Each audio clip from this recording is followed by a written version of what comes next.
As an Igbo girl living in Yoruba land, there is one dish that I have come to love a lot, and that is Abula recipe.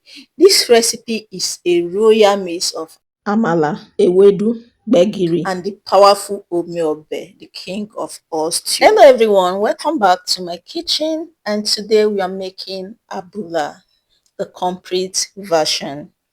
These are some of the items I will be using for this recipe. Meanwhile, the full list and quantity of the items I use will be on the description box. So besties, go ahead and like this video, subscribe to my YouTube channel if you have not. Let's get started. Inside my blender, I have some tomatoes, some tatashe, shombo, and some scotch bonnet pepper. I also throw in some garlic, some ginger powder. You can use the fresh one if you have that available, and also a lot of onions because I love onions. Don't be shy with it. And then I blended it into a smooth paste. It should be very smooth. Make sure you blend it smooth. Go ahead and set that aside. For the protein, we are using beef and some shaki. You can use any protein of choice. So for the spices, I will be using a little bit of some seasoning powder, some thyme, curry powder, some salt. Give that a proper stir. These are just the basic spices I'm using for this recipe. You can add more to your taste and preference. Just add a very little water, cover and let it cook. After about 5 to 8 minutes, I opened and added more water. Now I will add the cow skin, the pomo, and cover. Leave to cook until the meat is soft and tender. I cooked for a total of 40 minutes on a medium heat. Now it is time to pour in our blended tomato mix. One thing I love about Omi Obe, this tomato stew style, is that it is very healthy. You are not frying anything. If needed, add more water. We don't need this to be too thick and we don't need it watery either. Now I'll go ahead and add my palm oil. You see this palm oil I'm using, it is very tasty. You can use it for your yam, you can use it for anything. It tastes great and it is all the way from Ebonyi State. If you want this exact type of oil, DM me. Just look at how red it is on the stew. Just DM me and I will help you get it. The next thing I added is some fresh fish. I'm using owere. You can use any fish you want. Tilapia, you can use croaker, any fish you want for this recipe. I cover and cook for 8 minutes or until the fish is soft and tender the way you want it, and then open it, taste and adjust your seasoning. Go ahead and add some crayfish powder, some iru, oops sorry about that, some iru, and then stir everything together. Now you just want to cover this and cook for another 2 to 3 minutes and our Omi Obe is ready. Look at the color of the sauce now. The aroma in this kitchen, I just wish you are here to perceive it.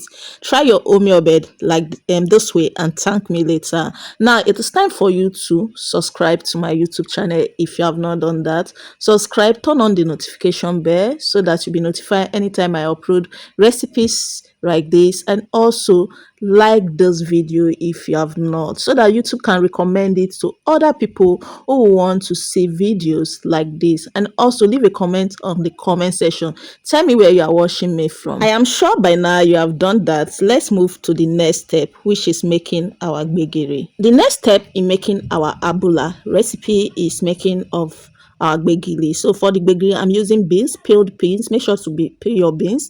Then add some onions, some seasoning powder, some salt. Cover it and leave it to cook until it is soft and tender. Then go ahead and blend it in your blender. I did this off camera. Then filter it. You don't need any chaff inside. Filter it properly. Add more water if needed because we don't want the gbegiri to be too thick. You want it to be very light. And it's also important to know that beans get thicker, so that is why you must make this very light. And if it's getting too thick, add more water. It is normal. Add and add some oil. I also add some seasoning powder, and what I'm just pouring inside right now, it is potash water. So just mix some potash with water, filter it and pour it inside. I added some pepper, some crayfish, and a little bit of iru inside. Stir together, cover, and leave it to cook, and our gbegiri is ready. All right, besties, go ahead and like this video if you have not. Leave a comment on the comment section. Let's move to the next step, which is making our ewedu. Also tell me where you are watching me from so that I will thank you specially on the comment section. And to my returning subscribers, thank you for always supporting me. Now to the next step of making our abula recipe is the making of our ewedu. And you don't want to miss this part because I will be showing you the easiest way to make your ewedu. No stress, very stress free. So I already have my ewedu wash off camera. Wash yours very well because sand is not a seasoning. No, rinse it till the water runs clean. Then we'll go ahead and add some salt. Add a little water. A little water is just perfect. You don't need much water at this point. Bring it to boil. Once it start boiling, blend it and then pour it inside your pot. Just use your blender. No need for too much stress pounding it, using your broom or using chopping board to try to cut it into smaller pieces.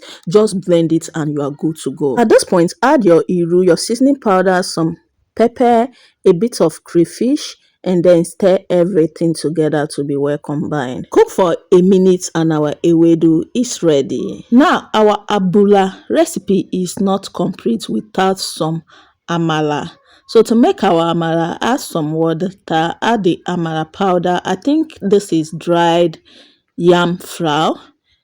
If I'm wrong, correct me on the comment section. So set your water to boil.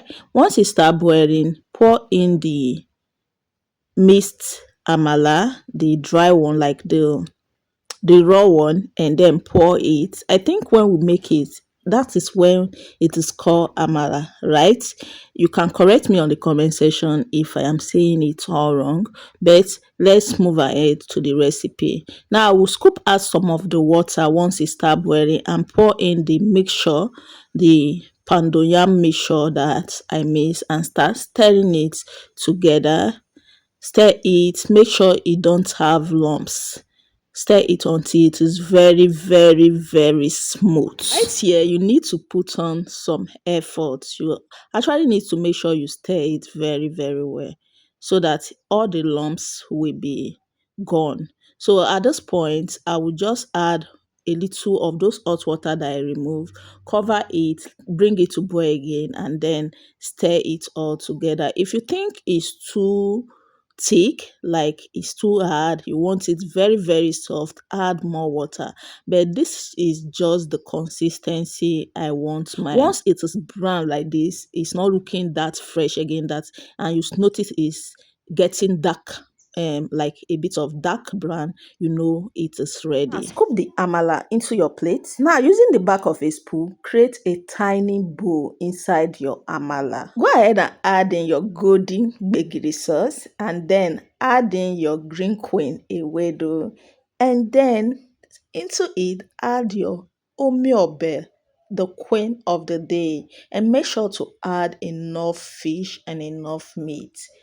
Enjoy your meal. You can use spoon like this, or you can just go in with your hands. It's all okay. Thanks for watching. Subscribe for more video. Bye.